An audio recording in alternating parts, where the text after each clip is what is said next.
Kamel Daoud, je vous ai présenté comme journaliste algérien, comme écrivain algérien, mais au fond, vous êtes un écrivain japonais. Je suis écrivain. Pourquoi il faut avoir une nationalité quand on... Parce que c'est vous régulièrement qui dites « mais j'aimerais être japonais ». Ben, pas uniquement que moi. Je veux dire, quand on écrit, on s'adresse... Le roman n'est jamais vendu avec un passeport à côté, je veux dire. Donc, quand on écrit, on s'adresse à l'humain, on ne s'adresse pas à une nationalité. Les romans nationaux, entre guillemets, n'ont jamais été une réussite. Oui. C'est des tracts. C'est des tracts, mais c'est vous qui dites que parler en France pour un Algérien, on vous remercie d'ailleurs d'avoir fait le voyage, mais parler en France pour un Algérien, ça équivaut à tirer un continent avec ses dents. Toute prise de parole d'un Algérien comme moi en France, pour un francophone, avec des positions très fortes et très intenses, très passionnées aussi, c'est surinterprété. Vous savez, quand je fais de la télé en France, je ne crains pas les spectateurs ou les téléspectateurs français. Les Algériens, de l'autre côté, ils surveillent comment je suis habillé, qu'est-ce que j'ai dit, qu'est-ce que j'aurais dû dire. Oui, qu'est-ce que vous auriez dû dire, ça c'est important. Qu'est-ce que j'aurais dû représenter, etc. Donc, à la limite, on vous délègue une sorte de mission, alors que moi, je viens quelqu'un en touriste ou quelqu'un qui a envie de parler de lui-même, de ce qu'il croit. On vous a proposé de vous exiler en France? Pas uniquement en France, mais un peu partout dans le monde. Je peux m'exiler aussi. Donc. Pour vous réfugier, vous n'avez jamais voulu quitter l'Algérie? Il faut beaucoup de courage pour s'exiler, pour partir. Je n'ai pas le courage de m'exiler pour le moment, et j'espère que ça n'arrivera pas. Enfin, c'est vraiment une hantise pour moi. Un exilé écrit sur l'exil. Moi, j'ai envie d'écrire sur le monde. Il y a quelque chose d'assez curieux. Quand on vous écoute, quand on vous lit, on a l'impression que tout est lourd. Même l'humour. Il y a une forme de gravité. En Algérie, vous venez au monde endetté. Vous êtes là, vous êtes né en 70 par exemple, et tout ce que vous... Tous vos droits, à la limite, sont quelque chose que d'autres ont payé à votre place. Et on vous le dit, si vous avez l'école, c'est parce qu'il y a des gens qui sont morts pour vous. Si vous avez des chaussures, il y a des gens qui sont morts pour vous. Si vous avez le plafond et l'eau au robinet, il y a des gens qui sont morts pour vous. Et vous vivez avec quelque chose qui est très lourd. Et quand vous arrivez et vous dites « j'ai envie de vivre », et là, vous êtes dans la trahison, vous êtes dans l'insolence, vous êtes dans la dissidence aussi. Vous dites que j'ai envie de vivre et il y a des gens qui sont morts pour que je vive, oui. Pas pour que je meure comme eux. Le mot trahison est important. Ce serait les trahir. Trahir, c'est une obsession passionnelle et intellectuelle en Algérie, c'est-à-dire la figure du traître, du Judas. C'est-à-dire dès que vous n'êtes pas dans l'unanimité et l'unanimisme, vous êtes un traître, vous êtes pro-français parce que vous écrivez en français. Oui. Donc cette figure du traître, elle est là, on l'a construite, on en a besoin. Elle est aussi fondatrice pour la religion nationale, enfin la religion, je veux dire, la propagande nationale, que la figure du Judas pour le christianisme. Donc, elle est fondatrice. Et il y a aussi quelque chose d'assez frappant. Dans vos livres et dans vos chroniques, vous dites que vous n'avez jamais été aussi libre que dans les années 90, dans les années de sang en Algérie, qu'il y avait un goût pour le plaisir, pour la sensualité, pour l'alcool, pour... Vous savez, c'est quand le corps est menacé qu'il explose, qu'il devient quelque chose de central. Vous ne l'oubliez pas. La paix fait oublier quelque part le corps. La guerre, vous vous en souvenez, parce que vous tuez ou vous vivez. Donc on est réduit vraiment à l'essentiel. Et donc c'est une période assez fascinante dans ma vie. J'étais jeune, beaucoup plus naïf que maintenant, donc beaucoup plus passionné, dans une sorte de licence, d'excès, de dépense du temps, et en même temps d'enjeu de la mort et de la vie. J'ai découvert le journalisme par le cadavre, c'est-à-dire par le cadavre du mort. Racontez-nous, le premier reportage que vous avez fait? J'en ai fait beaucoup, mais disons celui qui m'a le plus marqué, c'était fin des années 90. Je pense que c'est le plus grand massacre en Algérie, c'est à Hatshekala, du côté de Relizane. Et c'est une expérience assez traumatisante. Parce que vous entrez dans ce village, vous êtes le premier ou le journaliste? J'étais avec un journaliste, enfin un photographe de Reuters à l'époque, si je me souviens bien, et donc c'était quelque chose d'horrible.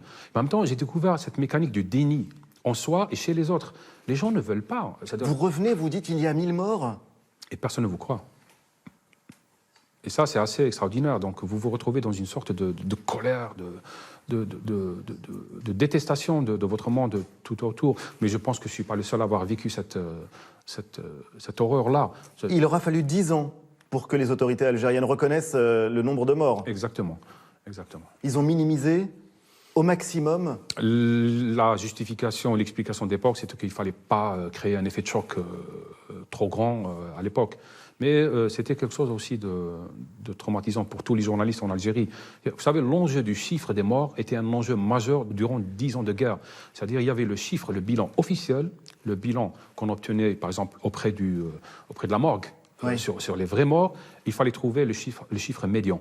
C'est-à-dire, si c'était 200 morts déclarés 47, nous, on va dire des dizaines de morts. Il y a une question très forte que vous posez dans l'une de vos chroniques. Peut-on être heureux en Algérie? C'est une phrase qui est assez curieuse, assez surprenante quand on la lit. En Algérie, on a bâti l'idée qui n'est pas valable pour le futur, c'est d'être indépendant.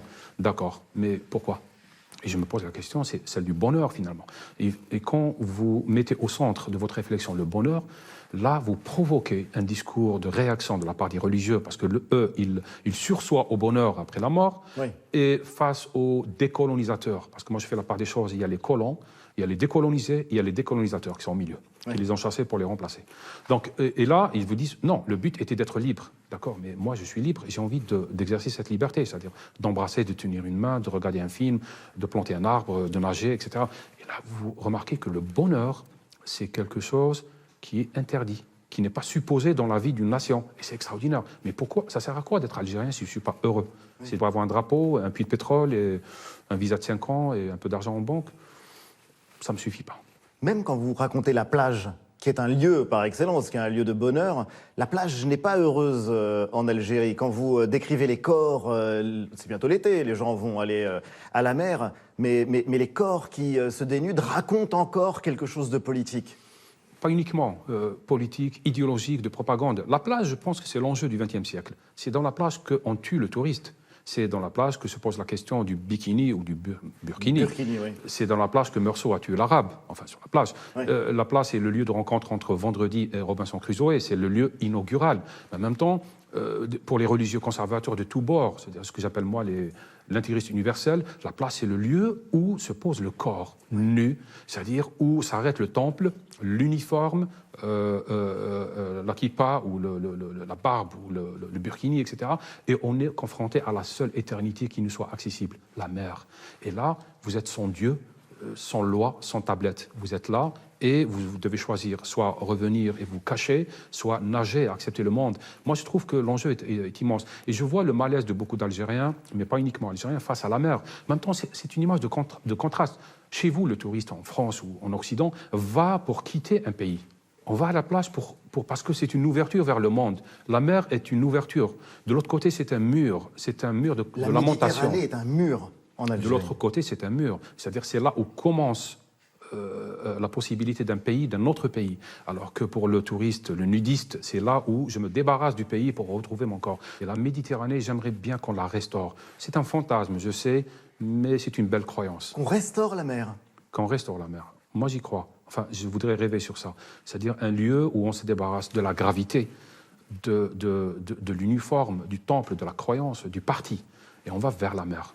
Il y a des choses plus étonnantes dans vos réflexions. Il y a des moments que j'adore dans vos chroniques qui sont consacrés aux selfies. Il y a un truc que j'adore, c'est pour vous, la fin du monde, c'est un bâton de selfie. Pourquoi ?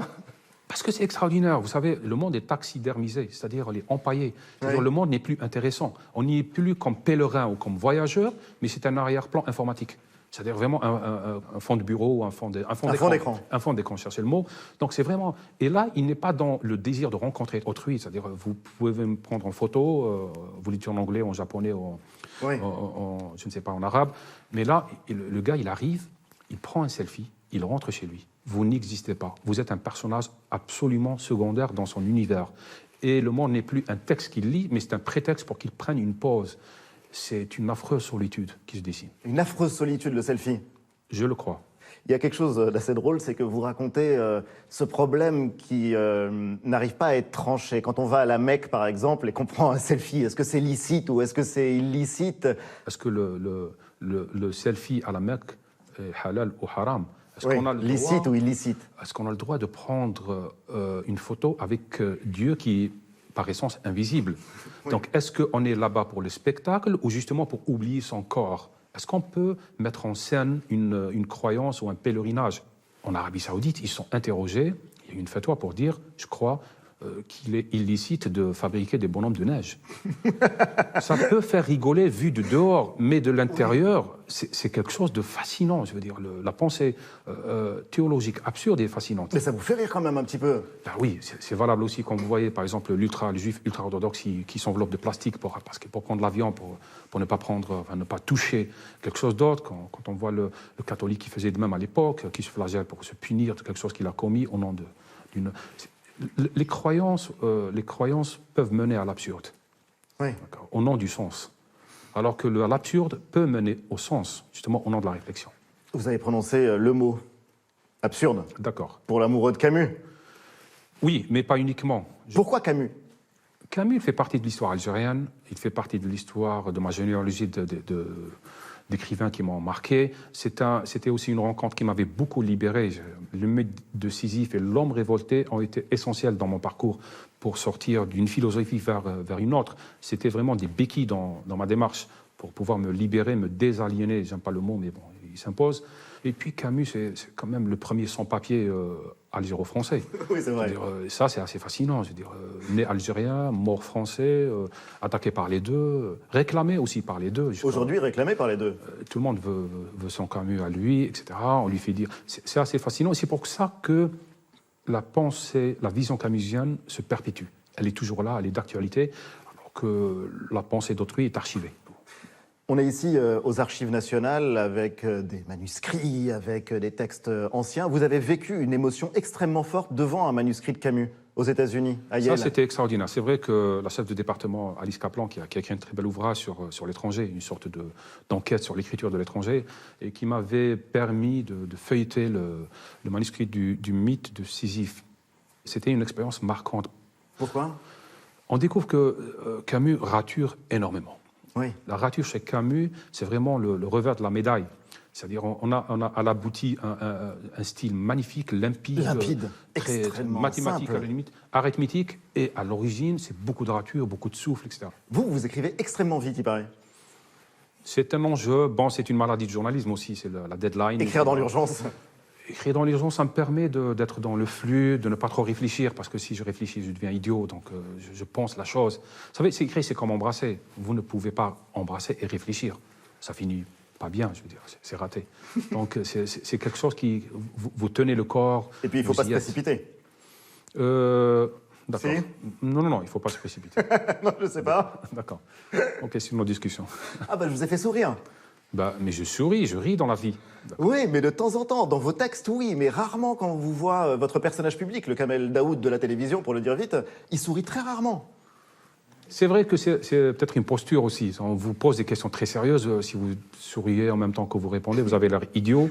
Donc, c'est pas une posture facile. Mais je suis quelqu'un qui aime la vie. Je n'en possède qu'une seule. Donc, je vais en jouir, mais vraiment, l'épuiser. Je vais mourir avec 0 minute au crédit. Je veux dire, j'ai envie de vivre intensément.